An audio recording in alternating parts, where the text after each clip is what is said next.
semana do Legislativo está no ar. Vamos saber agora os destaques dessa semana. O presidente Walter Gomes convida você a um congresso que vai acontecer no próximo dia 30 na Câmara. Confira agora no Café com o Presidente.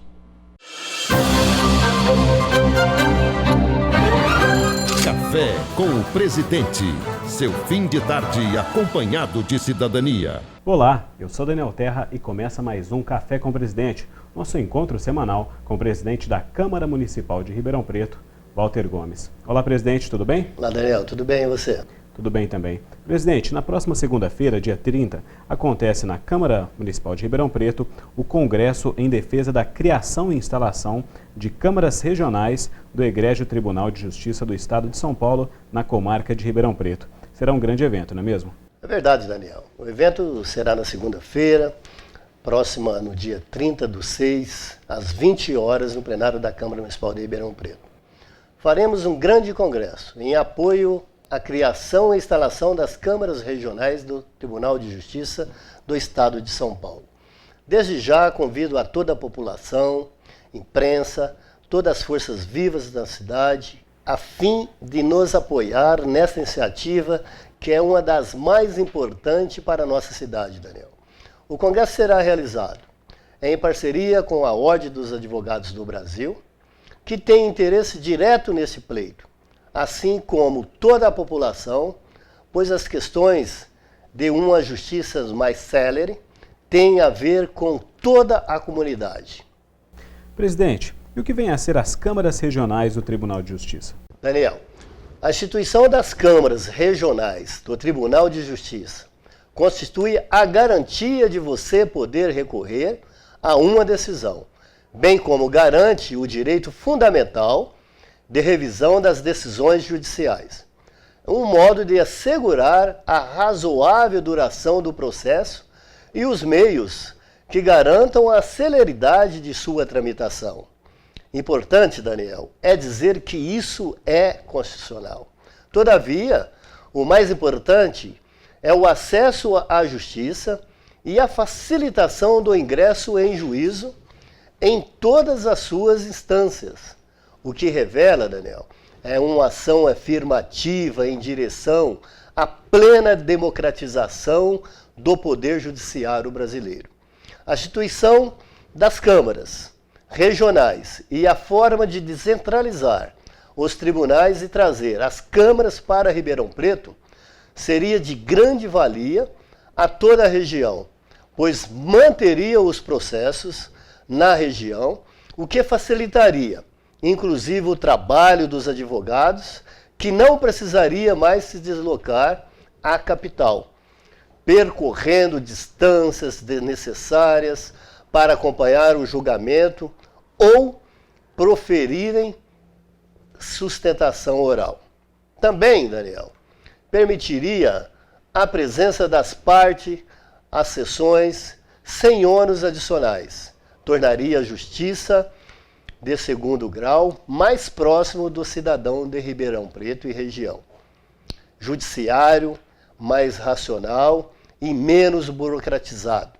Como a Câmara Municipal não se furta nesta frente das questões mais importantes desta cidade, não nos negamos a viabilizar e participar desse grande congresso que, repito, será dia 30 às 20 horas, qual enfatizo mais uma vez e convido a todos vocês, a toda a população, para participar desse grande congresso que vai ser muito importante para Ribeirão Preto e também para a nossa região.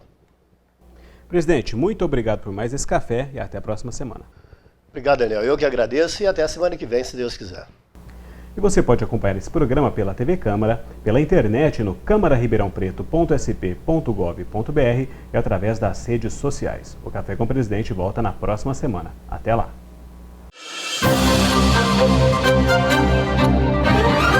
Café com o Presidente. Seu fim de tarde acompanhado de cidadania. E vamos ver agora o resumo do que aconteceu nas sessões ordinárias dessa semana. Dezenas de servidores municipais da saúde vieram à sessão ordinária da Câmara Municipal na última terça-feira. Eles pediram o apoio dos vereadores contra o remanejamento de funcionários na rede municipal de saúde. A mesa diretora da casa concedeu o tempo de 5 minutos para a servidora Cíntia Pérez de Andrade expor os motivos do descontentamento com relação ao remanejamento. Segundo ela, todos serão prejudicados, inclusive os pacientes. Nossos corações estão sangrando com a injustiça, com a falta de respeito e de consideração com que fomos tratados. Nós e principalmente nossos pacientes. Porque eles estão e irão sofrer bastante. Eles estão com medo, pois eles nos conhecem e nós os conhecemos pelos nomes. Sabemos suas histórias, seus dramas e suas dores. As unidades nas quais trabalhamos, meus caros senhores, são como uma segunda casa. Os nossos colegas de trabalho como uma segunda família. Porque muitos de nós passam maior tempo lá com eles do que em nossa casa com os nossos familiares. Vereadores propuseram a formação de um grupo de servidores e legisladores para iniciar um entendimento para a questão junto à administração municipal. Ao final do tempo regimental para a votação dos projetos da pauta do dia, nenhuma proposta foi votada. Sem quórum suficiente para a votação, a sessão foi encerrada. A pauta da sessão ordinária da última quinta-feira abarcou 11 matérias. Foi acolhido o veto total ao projeto de lei do vereador Ricardo Silva, que obrigava as concessionárias do serviço de transporte coletivo a afixar na lateral e na traseira dos veículos da frota operante o sítio eletrônico da empresa ou do consórcio, bem como o telefone para atendimento ao consumidor. 8 matérias foram do Executivo e todas aprovadas. A primeira autoriza a Prefeitura a alienar áreas de propriedade da municipalidade. Outra altera a redação do parágrafo único do artigo 12 da lei que institui o imposto de transmissão intervivos. Mais uma dá nova redação ao parágrafo 3º do artigo 1º da lei que dispõe sobre a permissão de uso de vias públicas e obras de arte. O Executivo também enviou para apreciação da Câmara o projeto de lei complementar que autoriza a Prefeitura a doar imóvel de sua propriedade ao Instituto Federal de Educação, Ciência e Tecnologia de São Paulo, para a implantação do campus universitário. As outras 4 matérias de origem do Executivo foram para a autorização de abertura de créditos especiais. O projeto de lei complementar do vereador Maurílio Romano recebeu parecer contrário da Comissão de Justiça. Os vereadores aprovaram o parecer, prejudicando a matéria, que alterava dispositivos da lei complementar sobre a criação da Secretaria Municipal do Meio Ambiente, modificando sua denominação para Secretaria Municipal do Meio Ambiente e Agricultura. Finalizando a sessão, foi acolhido o veto ao projeto de lei do vereador Saulo Rodrigues sobre a mudança de critério único por parte dos estacionamentos particulares de veículos. Agora um exemplo de cidadania. No Parque Residencial Emir Garcia, zona oeste da cidade, moradores se reuniram e acabaram com problemas de vários setores da região. A luta desses moradores é acompanhada pelo vereador Maurílio Romano, que foi ao bairro no mês passado. Agora ele volta para dar melhores notícias. O vereador Maurílio Romano, em visita ao bairro Emir Garcia, foi acompanhar o início dos trabalhos em área que foi reintegrada após a invasão. Graças à união dos moradores, as áreas verdes foram revitalizadas, como ressalta a moradora, senhora Maria Emília Mazali Ximenes. Nós lutamos bastante para tirar os invasores aqui da área, né? Que anteriormente a gente já cuidava, assim, né? Retirando o lixo, recolhendo as folhas, né? E para nós realmente foi uma grande vitória mesmo. O vereador Maurílio Romano ressaltou que a união entre moradores, o Poder Legislativo e Executivo, sem dúvida alguma, trouxeram melhorias ao bairro Emir Garcia. Foi muito importante a participação popular. Quando eles chegaram na Câmara no finalzinho de março, pedindo socorro para o bairro, pedindo ajuda para as áreas para essa área que estava invadida, para outras áreas que estavam correndo risco de serem invadidas, nós acabamos fazendo uma força-tarefa, moradores, legislativo, executivo, para conseguir urbanizar e evitar esse transtorno à população aqui que reside próximo às áreas. Nós conseguimos com isso, já em processo final de urbanização de 4 áreas, que já são 4 horas abaixo dessa daqui. Essa área, que são áreas verdes, essa área que é uma área institucional, ainda está no processo de urbanização. Estava até agora há pouco as máquinas trabalhando aqui. Agora nós vamos tentar também finalizar a urbanização, já foi colocado poste para iluminação. Então nós estamos urbanizando também essa área institucional. E lógico, quem ganha com isso é a população. Em virtude dessas conquistas, os moradores já pensam em formar a associação de bairros. A senhora Maria Emília explica como. Nós já estamos lendo o estatuto, estudando o estatuto, e a reunião provavelmente será realizada na próxima semana, né, para definição dos membros, e nós vamos convocar todos os moradores do Emir Garcia. Ainda não temos a data, mas já está aí em andamento, né, a realização dessa reunião para formar a Associação dos Moradores do Emir Garcia. E o vereador Saulo Rodrigues também foi às ruas. A pedido dos moradores, o parlamentar visitou o bairro Jardim Juliana, que sofre com um bueiro que está entupido há 8 meses. Nós estamos aqui com várias irregularidades aqui no Jardim Juliana. Nós estamos aqui de frente a um bueiro entupido que desde outubro está aqui, as pessoas passando por constrangimento, principalmente a moradora dessa casa. Está aqui a céu aberto, ninguém faz nada. Nós temos aqui um posto de saúde, aqui do lado também da principal avenida aqui do Juliana, tem vários entulhos sendo jogados atrás desse posto de saúde. É um posto de saúde para lidar com saúde, infelizmente está trazendo a doença para dentro desse posto de saúde através desses entulhos. Nós temos também aqui a creche do idoso no bairro do Juliana, também vários vazamentos de água a céu aberto.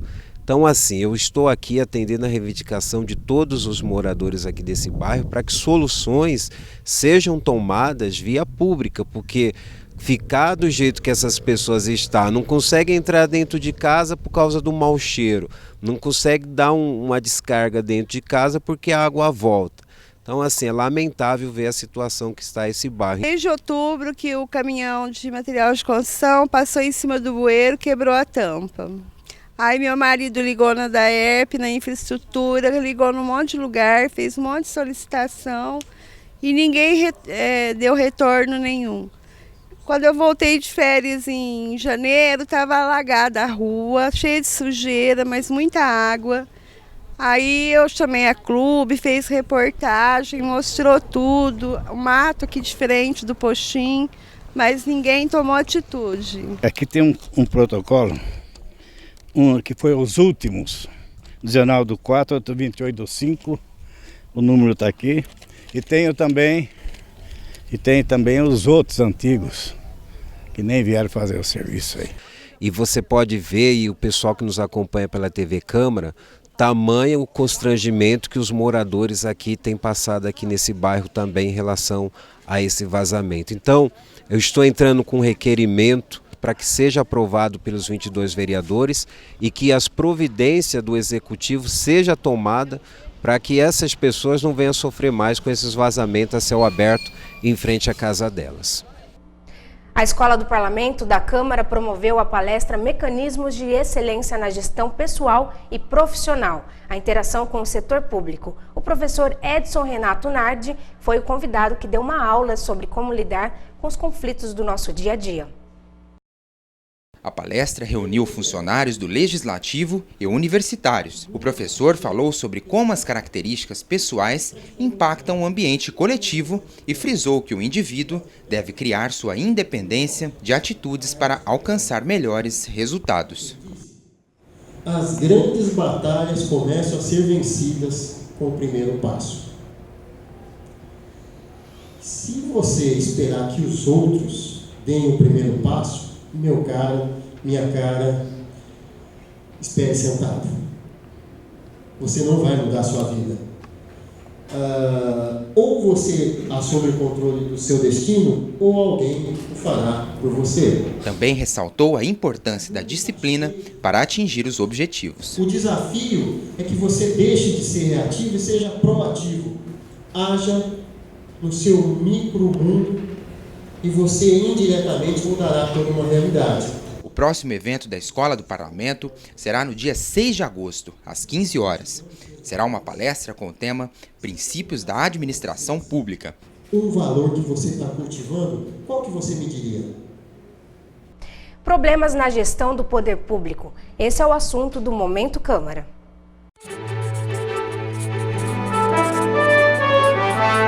Momento Câmara. Juntos, construindo o futuro da nossa cidade. Eu sou o Luciano Neto, estou ao lado do vereador Capela Novas, que vai falar sobre gestão eficiente no poder público. O município de Ribeirão Preto tem grandes dificuldades de investir na gestão via tecnologia e a gente percebe que quem sofre com isso é a população. A necessidade do município fazer um levantamento em todas as suas secretarias para que consiga levantar os problemas e as prioridades em cada departamento, em cada instituição, em cada secretaria. Porque você percebe que nós temos algumas dificuldades. O município tem 2 bilhões de créditos na rua. São quase 1 bilhão, 700 milhões na Secretaria da Fazenda e 250 milhões no DAERP. E não tem um meio eficiente de fazer gestão para essa cobrança. Então o município sofre com isso porque tem quase meio orçamento na rua e você percebe que não tem um trâmite para fazer esta cobrança. Então o município precisa se organizar de forma a fazer uma gestão mais eficiente e mais próxima da população para resolver os serviços públicos necessários com mais urgência. Você percebe as pessoas se desgastando, ligando no 0800, ligando em outros números das instituições, da secretaria, e não conseguem conversar com as pessoas que estão. Então, há necessidade de transformar a gestão em eficiência. Momento Câmara. Juntos, construindo o futuro da nossa cidade. Muito se fala do grande potencial econômico de Ribeirão Preto e sua rica região. Mas como está o setor comercial da cidade? Com a palavra quem entende do assunto.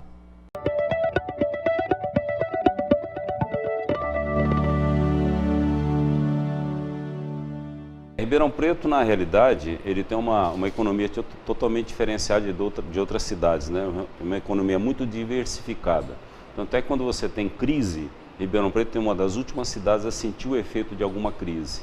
E o comércio de Ribeirão Preto é realmente muito forte. Tanto é que nós tivemos agora a vinda de mais um shopping, a ampliação de um shopping, e nós temos um crescimento acentuado de novas empresas em Ribeirão Preto, empresas inclusive de porte. Isso mostra o quê? Que Ribeirão Preto tem uma economia forte, alimentada muito em função da região nossa, que é uma região realmente que investe muito dinheiro em Ribeirão Preto. Para você ter uma ideia, o salário médio em Ribeirão Preto hoje está em torno de R$ 1.800. Quer dizer, é um belo salário médio, muito maior que o salário médio no Brasil, inclusive. Então, na realidade, o comércio em Ribeirão Preto, ele é um centro catalisador de compras. A gente sempre comenta o seguinte, no passado, a população de Ribeirão Preto, com mais poder aquisitivo, ia fazer compras em São Paulo. Hoje não se vai mais a São Paulo, hoje se compra aqui porque você tem todas as grifes, todas as marcas disponíveis no comércio de Ribeirão Preto.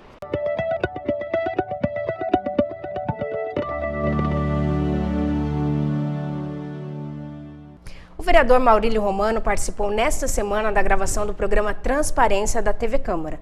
Entre outros assuntos, ele falou sobre a importância da consolidação da região metropolitana de Ribeirão Preto. Uma cidade depende da outra para funcionar. E quando nós temos a região metropolitana, nós conseguimos fazer com que todos esses planejamentos sejam feitos de forma conjunta para esses municípios. Então, e busca de verbas. Por exemplo, Minha Casa Minha Vida. Hoje, Minha Casa Minha Vida Habitação, Ribeirão Preto, Sertãozinho, algumas outras cidades já de porte maior, entre 50 e 100 mil habitantes, estão sendo contempladas no Minha Casa Minha Vida.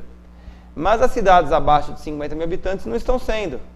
Então, acaba com que a população dessas cidades também percam a característica domiciliar e comecem a se transferir para as outras cidades maiores, até para a busca de uma moradia própria. Lógico. Então, o que seria o ideal é eles terem a casa lá, casa né? no próprio local, exato, onde eles já têm a sua família constituída, ou, às vezes o seu trabalho, o seu filho numa escola, numa creche. Lógico. Então, a gente faz com que essa administração seja uma administração regional e não mais cada município defendendo apenas o seu interesse, o seu umbigo.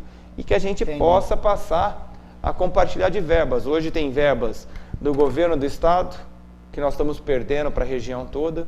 Temos verbas do governo federal, que nós estamos perdendo para a região. E organismos internacionais que querem investir. Pois é. Então a gente acaba perdendo muita coisa, muita verba, e que com isso nós poderíamos fazer um planejamento conjunto, elaboração de projetos conjuntos, e que nós buscaríamos amanhã dar qualidade de vida aos nossos munícipes. Uma das coisas que está sendo até mais visível é a questão do transporte, que você citou aí. Proliferam, né, as vans e carros aí sem autorização nenhuma, mas a população tem que se locomover. Tem que se locomover. Aí depois vão querer tomar providência lá na frente quando a coisa já está feia. Então a região metropolitana é algo para ontem, né? Sim, na verdade nós já temos todas as características, já temos tudo para ser criada a região metropolitana. E você tem feito estudos já para isso? Tem agregado esse pessoal da região? Nós temos trabalhado conjuntamente com os prefeitos, com os vereadores, com os técnicos das prefeituras, temos cobrado os nossos deputados. E tem o apoio aqui da Câmara Municipal. Tem o apoio da Câmara Municipal. Nós temos uma comissão de estudos aqui na Câmara desde 2009, onde nós levantamos vários dados econômicos, dados sociais, dados bancários. E o vereador Saulo Rodrigues também gravou o programa Transparência.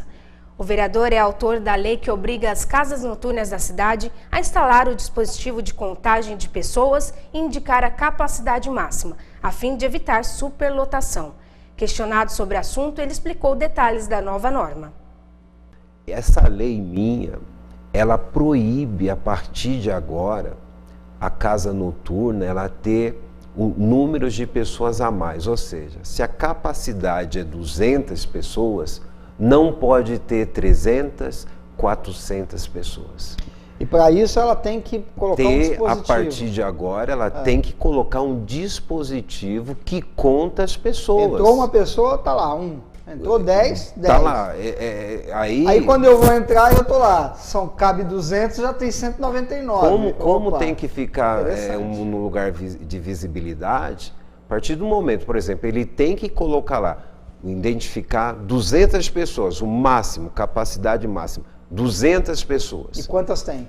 Aí, a partir do momento que vai entrando, o dispositivo vai contando. Deu ali o número exato, então não entra mais ninguém. Isso é lei a partir de agora. Legal. Para que essas casas noturnas, porque o empresário, Sérgio, ele só visa o lucro. Ele não está visando o bem-estar das pessoas. Agora a prefeitura vai ter que fiscalizar isso aí. Vamos ter que pedir aos nossos amigos da fiscalização, porque o senhor acabou de falar uma coisa interessante. O empresário... Ele visa o lucro, Sérgio, ele quer ganhar. Quanto mais gente, o lucro é maior. Quer dizer, o lucro nas vendas das coisas dentro da boate e também na questão de comprar o ingresso. Então, a partir do momento que estabeleceu a norma, por exemplo, o número das pessoas certas, não pode entrar mais ninguém. Ou seja, o lucro que ele tinha antigamente, que se de repente ele tem passado da quantidade de pessoas, ele não vai ter mais.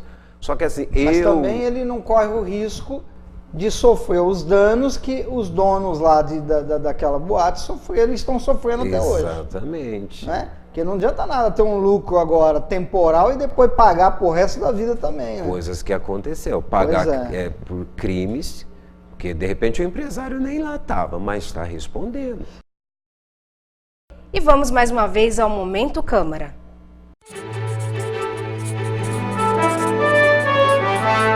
Momento Câmara. Juntos, construindo o futuro da nossa cidade. Eu sou o Luciano Neto, estou ao lado do vereador Bebé, que vai falar sobre a sua lei que beneficia obesos e gestantes no transporte público de Ribeirão Preto. Realmente, alguns anos atrás, fui procurado por várias pessoas, né, alguns obesos, no sentido de buscar uma lei que pudesse vir a beneficiar essas pessoas até porque existia aí um constrangimento muito grande quando essas pessoas adentravam ao transporte coletivo, e às vezes ficava até engarranchado, né, na roleta.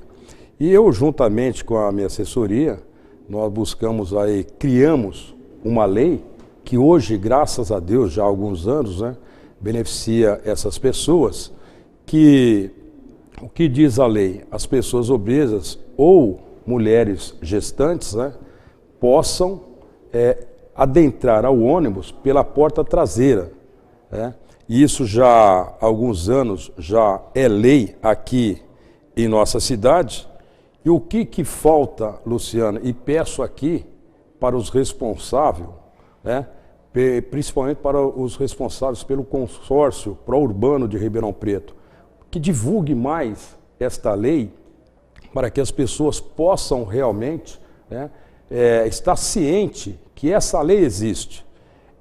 Isso eu fiz pensando realmente em você que tem esse problema de obesidade.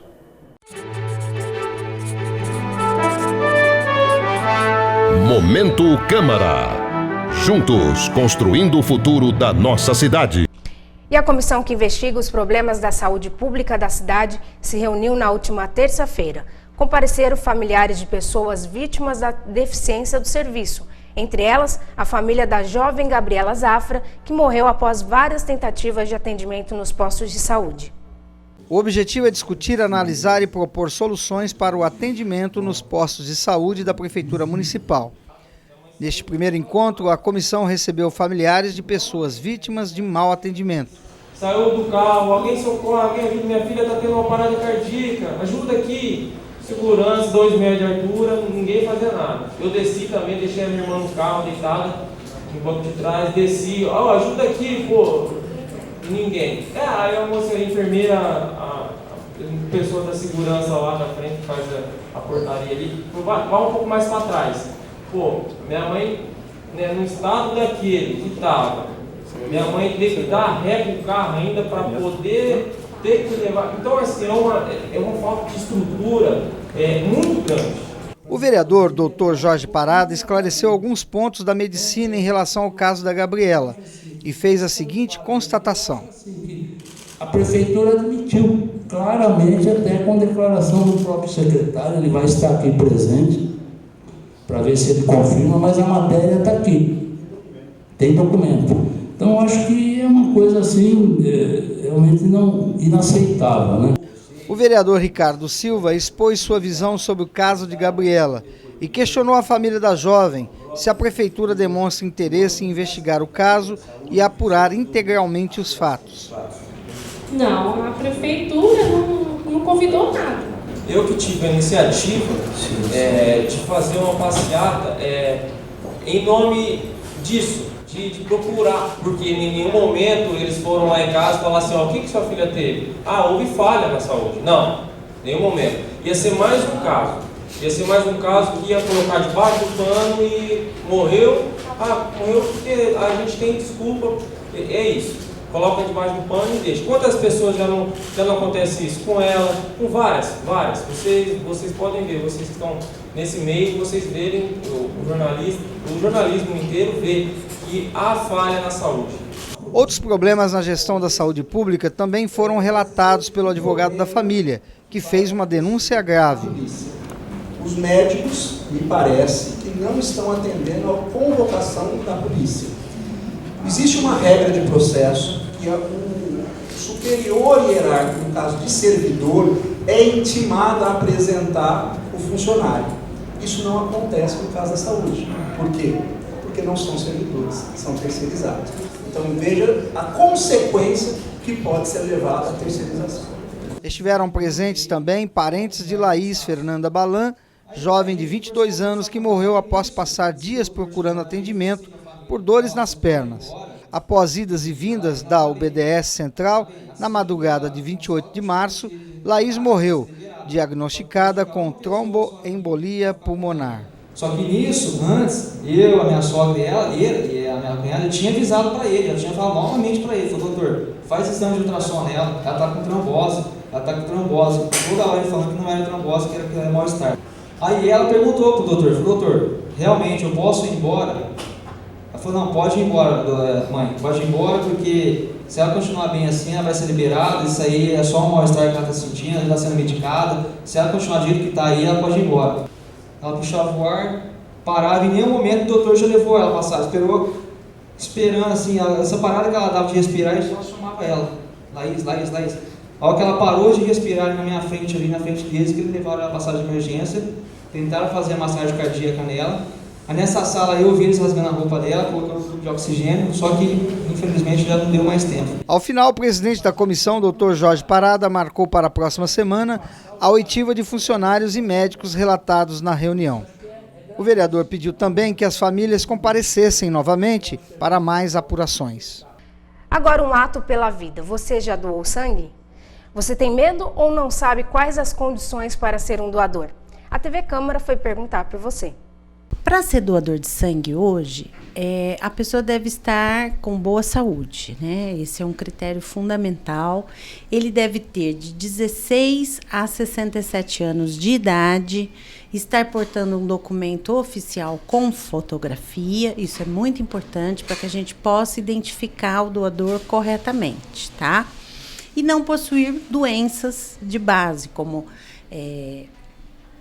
diabetes, pacientes que já foram portadores de doenças com câncer, doenças graves, né? Ele deverá comparecer para que a gente possa fazer a triagem, né? A gente aproveita a oportunidade para convidar a população que atenda esses critérios de boa saúde.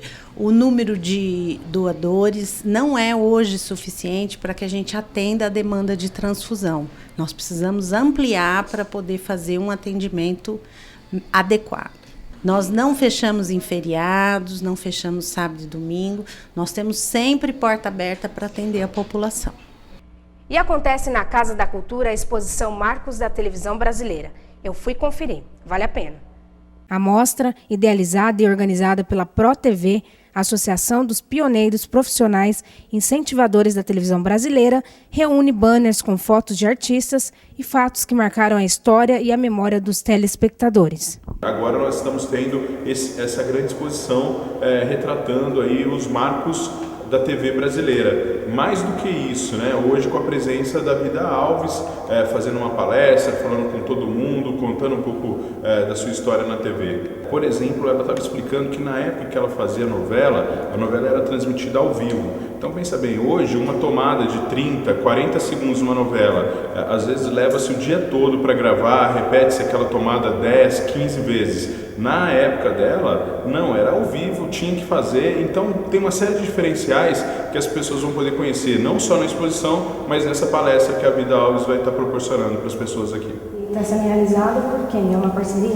Sim, é uma realização da Secretaria de Estado da Cultura, do CISEM, Associação Cândido Portinari e também o MIS Ribeirão Preto. O MIS também tem tido uma atuação muito frequente nesse período. Além de contar a história da TV brasileira, a exposição também traz alguns objetos, como esse televisor de 1970. Na abertura, que será hoje às 20 horas, a presidente da ProTV, Vida Alves, fará uma apresentação em que abordará a história e a importância da televisão para a formação cultural do país. Vida Alves foi a primeira atriz brasileira a dar um beijo em novelas na pioneira emissora Tupi. Como foi protagonizar o primeiro beijo na televisão brasileira? Um susto inicial e um susto depois. Como é que 63, 64 anos depois ainda estamos falando sobre um beijo inocente, pacato, técnico, acontecido lá atrás. Espantou tanto. É que eu quebrei um paradigma. Não havia beijos tão comuns como são hoje. Com entrada gratuita, a visitação acontece na Praça Alto de São Bento, sem número, até o dia 25 de julho, de segunda a sexta-feira, das 9 horas da manhã às 18 horas.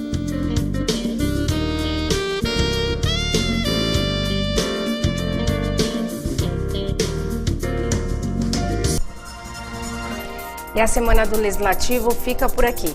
Até o próximo encontro.